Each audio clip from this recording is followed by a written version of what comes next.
11 de la mañana con 9 minutos. Estamos con los estudiantes del tercero BGU en la asignatura de plan lector, observando el tema la poesía en el Ecuador en el siglo XIX. Hemos visto a Dolores Ventimilla de Galindo, José Joaquín de Olmedo, entre otros autores. En este momento les explicaba un constituyente de fondo.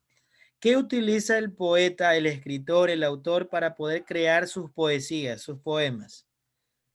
¿Qué utiliza? ¿Cómo se llama a esa voz poética? ¿Cuál es el otro nombre que recibe? Sujeto lírico. Sujeto lírico. Ya. Entonces, cuando a ustedes se les pida crear un poema, tienen que tener a esa voz poética, ¿verdad? A ese sujeto lírico, a esa persona que les cuente la historia que ustedes quieren narrar. ¿Ya? ¿Ese es un constituyente de forma o de fondo? ¿Qué creen ustedes? La voz poética, ¿es un constituyente de fondo o de forma? De fondo. Perfecto. Entonces nos vamos a ir acá. Quiero que me digan en este momento qué tiene este pequeño fragmento del poema. ¿Qué tiene primero? El título. El título. Cada una de estas líneas, ¿cómo se llama en la poesía? Versos. Versos. Y la composición de estos 4 versos, ¿qué nombre recibe? La composición de estos 4 versos, ¿qué nombre recibe? ¿Cómo se llama? Aquí tenemos 4 versos. ¿Qué nombre recibe aquí?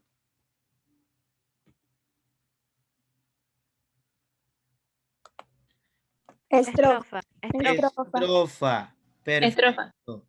Y para poder crear un poema, aparte de tener título, versos, estrofa, yo tengo que crear también la parte estética. ¿De qué se vale el autor o el escritor para poder componer? Hay un nombre muy específico en la literatura, sobre todo en la poesía. ¿Qué utiliza? Figuras. ¿Cómo se llaman esas Figuras literarias. figuras literarias? Pregunta para ustedes. ¿Estas partes que estamos viendo son constituyentes de fondo o constituyentes de forma? ¿Qué tipo de constituyentes del poema serán? ¿De fondo o de forma?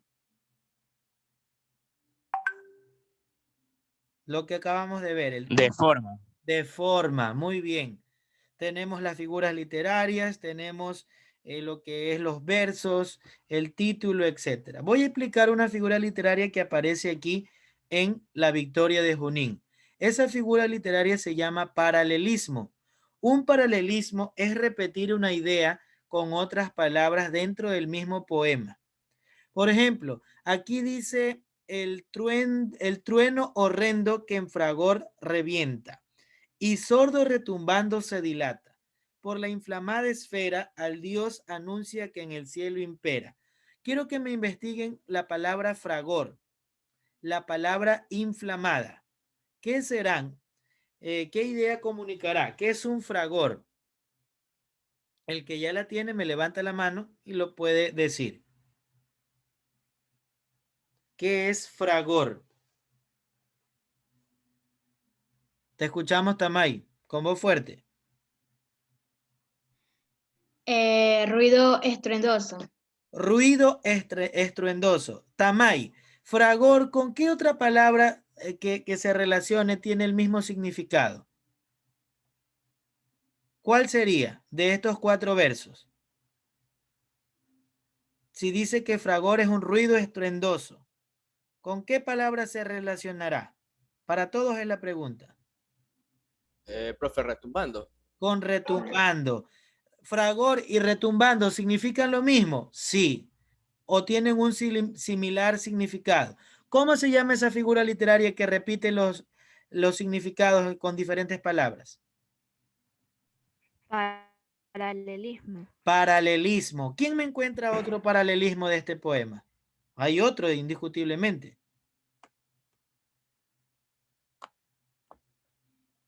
A ver, ¿dónde está el otro paralelismo acá?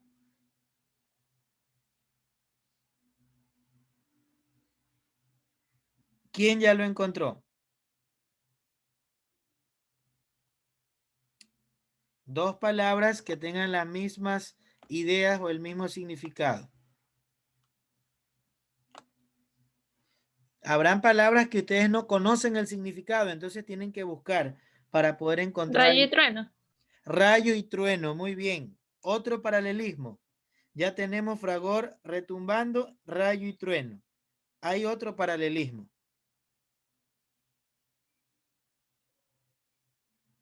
Investiguen qué es impera para que puedan encontrar el otro paralelismo. Impera, ¿qué significará impera? Mientras lo buscan, vemos que el poema presenta 907 versos, dos hechos históricos fundamentales en la consecución de la independencia americana. Las batallas de Junín y Ayacucho, en la primera, el genio y el valor de Bolívar.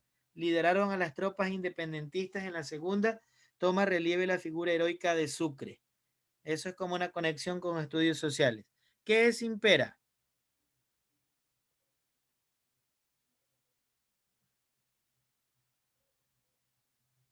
Nadie me consigue el paralelismo y el concepto de impera. Mandar, ordenar. Mandar, ordenar. ¿Con qué palabra se asocia esta? Cuando usted da un mandato, una orden. Condominar. Proclama. Feroz. Ahí dice, por inflamada esfera al Dios anuncia que el cielo impera. Ese impera que es ordenar, mandar, decir algo. ¿Con cuál palabra va relacionada? ¿Cuál es? Anuncia, muy bien. Anuncia, impera es el otro paralelismo. ¿Cuál será mi último paralelismo? Yo les voy a decir la palabra y ustedes tienen que encontrar. Donde dice el canto de victoria. La palabra canto, ¿con cuál va relacionada? ¿Cuál será el paralelismo? El canto. Proclaman. Canto. ¿A qué se refiere? Ecos. Ecos, muy bien. ¿Quién me puede decir todos los paralelismos que hemos encontrado en este poema? ¿El primero cuál era?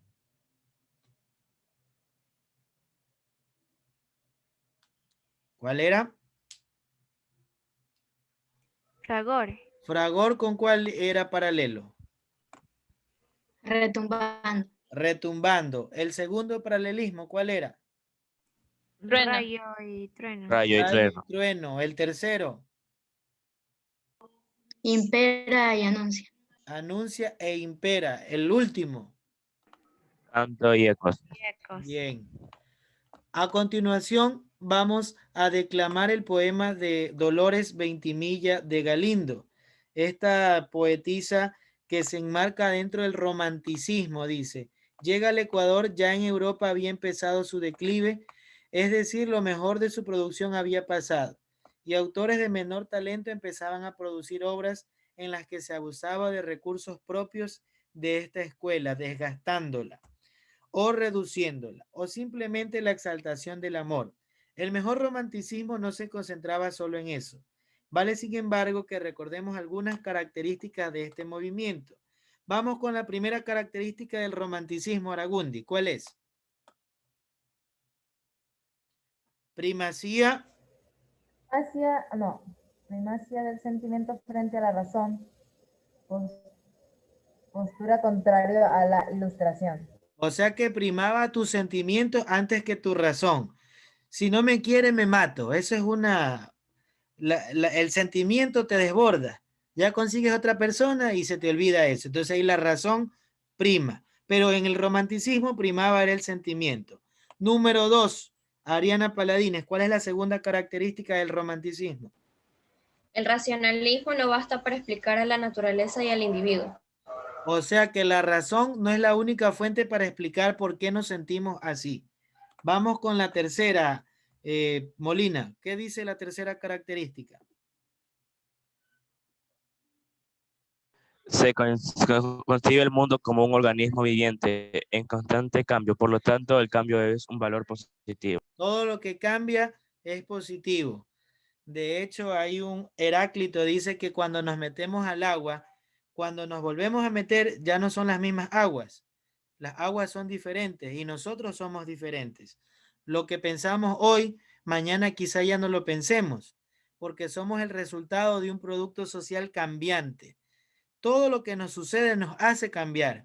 La vida que hemos tenido nos hace ser diferentes día a día. Entonces, a esa se refiere al cambio, una dialéctica, una constante evolución que tenemos interna y externa. Ya tenemos aquí que el 20 de abril en 1875 fue ajusticiado el indígena Tiburcio Lucero. Dolores Ventimilla, dice, escribió una nota en la que criticaba la pena de muerte aplicada a Tiburcio. A partir de esta carta se ganó enemigos que la calumniaron. La presión fue tanta, antes el esposo la había abandonado, que Dolores optó por el suicidio. Murió a los 28 años y dejó 9 poemas y 3 textos en prosa. Quiero que me averigüen, aparte del poema Quejas, ¿cuál fue otro de los poemas que tiene Dolores Ventimilla de Galindo? Yo les voy a decir uno, A mis enemigos. Es un poema maravilloso. ¿Cuál es otro poema de Dolores Ventimilla?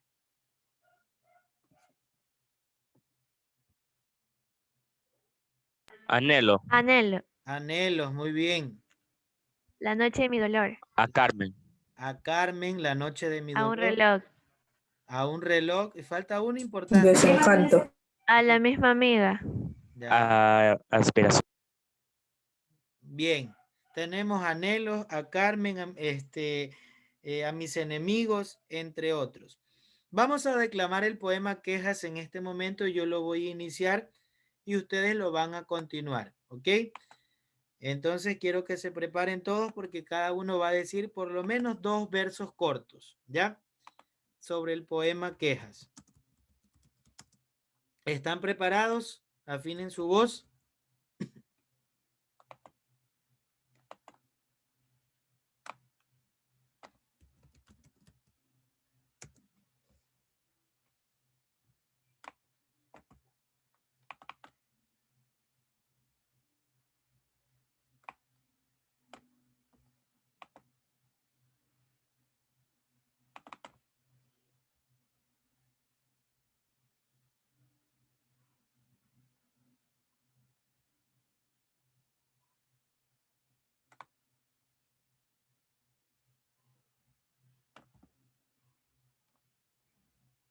Bien, nadie se puede quedar sin leer, sin declamar.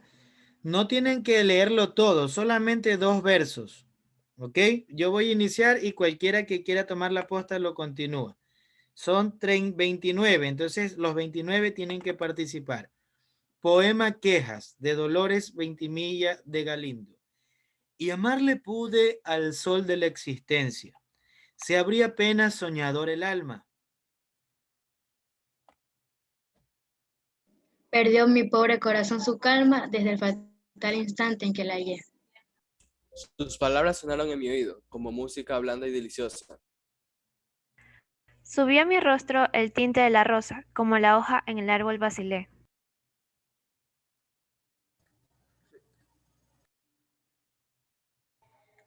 Su imagen en el sueño me buscaba siempre A la baña, siempre enamorada. Hubo una conexión ahí especial, ¿sí se dieron cuenta? Las dos querían el mismo verso. A ver, Jennifer, continúa. Dilo nuevamente. Te escuchamos.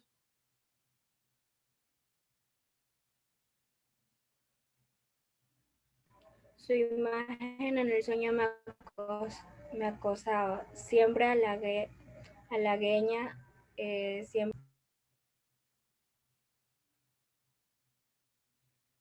Mil veces sorprendiste, madre amada, en mi boca un suspiro abrasador. Y era él quien lo arrancaba de mi pecho. Él, la fascinación de mis sentidos.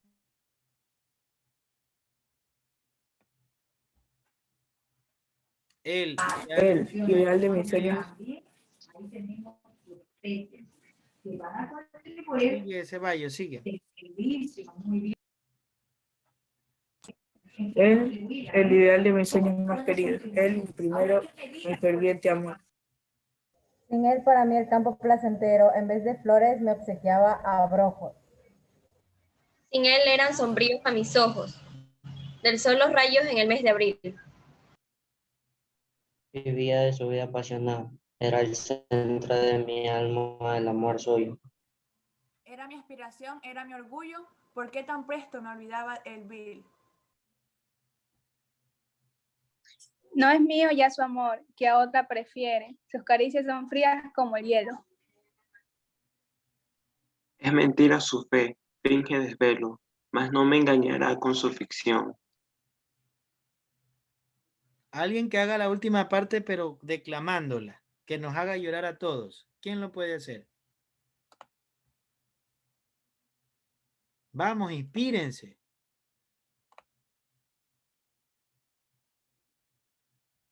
A ver. A ver, las señoritas. Porque los caballeros nos van a decir, y amarle pude delirante loca, ¿verdad? Tienen que hacerlo ustedes. Les escucho. No dejen que la vergüenza les impida participar. A ver. Llamarle pude delirante loca. No, mi altivez no sufre sin maltrato.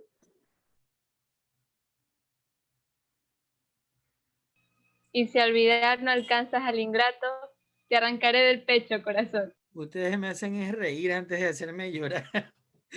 Bueno, la una lo dijo con pena y la otra como que se iba a matar pero riéndose. Entonces, este poema habla del romanticismo, ¿verdad? Aquí, ¿qué predomina? ¿La razón o el sentimiento? ¿Qué predomina en este El sentimiento. El sentimiento. Entonces, Dolores Ventimilla es considerada una representante de la poesía ecuatoriana muy importante en todos los tiempos. Ahora les voy a enseñar cómo se llaman, cómo se cuentan los versos, ¿ya? Para poder contar los versos tenemos que conocer los constituyentes de fondo o los constituyentes de forma. ¿Quién me dice? De forma. De forma, perfecto. Y esos constituyentes de forma eran, ¿cuáles eran? El título, ¿qué más era? Los versos. Los versos, ¿qué más? Las estrofas y las figuras literarias. ¿Qué figura literaria vimos hoy? Paralelismo. ¿Y qué era el paralelismo? Palabras con el mismo significado, pero con diferentes escrituras. Con diferentes términos, pero que significaban lo mismo. Como retumbando y fragor. Ya, bien. Entonces, voy a enseñarles a contar estos versos. Ya, para ello tienen que saber lo siguiente. Las sílabas gramaticales. SG, sílabas gramaticales. Ya, la otra se llama sílaba métrica. Última sílaba. Y la otra se llama ley. Ya vamos a ver acá. Entonces, ¿cuántas sílabas tiene este verso? Y amarle pude al sol de la existencia. Gramaticalmente, vamos a separar. Y, a, mar, le, pu, de, al, sol. Esto lo hacíamos cuando estábamos en tercero o cuarto, ¿sí se recuerdan? Separar en sílabas. ¿Sí o no? Sí. Ya. ¿Cuántas sílabas gramaticales tiene el verso de Dolores Ventimilla de Galindo? Cuéntenlas, por favor.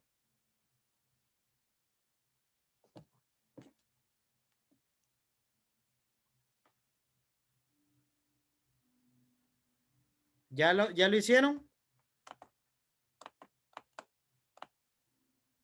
¿Cuántas sílabas gramaticales? 10, 11, 12. 14. 14 sílabas gramaticales. Ahora, ¿cómo contamos las sílabas métricas? Para contar las sílabas métricas yo tengo que aplicar algo que se llama licencias métricas. Cuando nosotros aprendemos a manejar, tenemos que hacer un curso y nos dan una licencia, ¿verdad?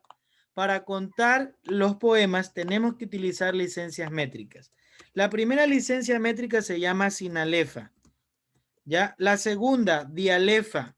y la tercera se llama ley de acento. ¿Cuál desean que les explique primero? ¿Sinalefa, dialefa o ley de acento? Rápido. Sinalefa. Ya, la sinalefa es así. Presten mucha atención. ¿Esta qué vocal es aquí cuando hablamos? ¿Qué vocal es? La I, ¿verdad? La siguiente palabra, ¿qué vocal es? La A. Me dice que cuando una palabra termina en vocal y la otra empieza, se hace una sola sílaba. IA. Entonces acá abajo ya no lo separo, sino que lo uno. IA. Mar, le. Pu. Ya, ¿aquí qué hago? Aplicando lo que les expliqué ahorita. ¿Qué hago ahí? ¿Qué hago con estas dos? Se une. Se leen juntas. Ya, y cuando la unimos, ¿qué licencia estamos aplicando? ¿Cómo se llama esa licencia? Sinalefa. Sinalefa. Entonces, ¿en qué consiste la sinalefa? ¿En separar o en unir?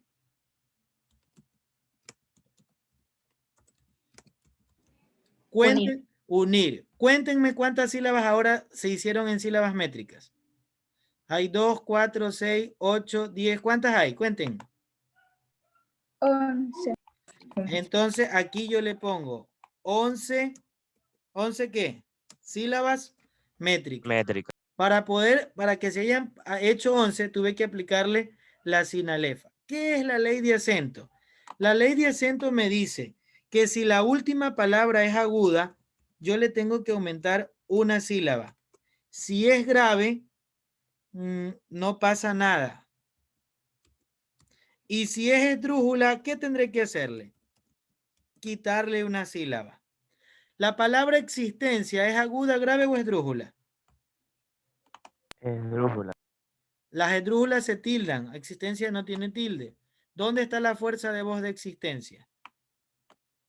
Es grave. Es grave. Existencia. Es grave, ¿verdad? Entonces en las graves, ¿le aumento, le resto o no pasa nada?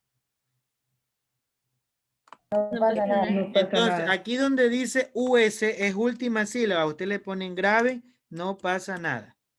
Esto tienen un taller que realizar incluso en Word, utilizando estas sílabas métricas.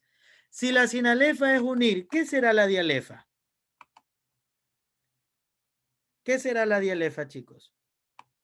Separar, ¿verdad? Entonces, en la próxima semana vamos a seguir viendo este tema de la poesía. Les agradezco mucho por su atención. Voy a finalizar la clase el día de hoy. Hasta la próxima, chicos. Pasen bien.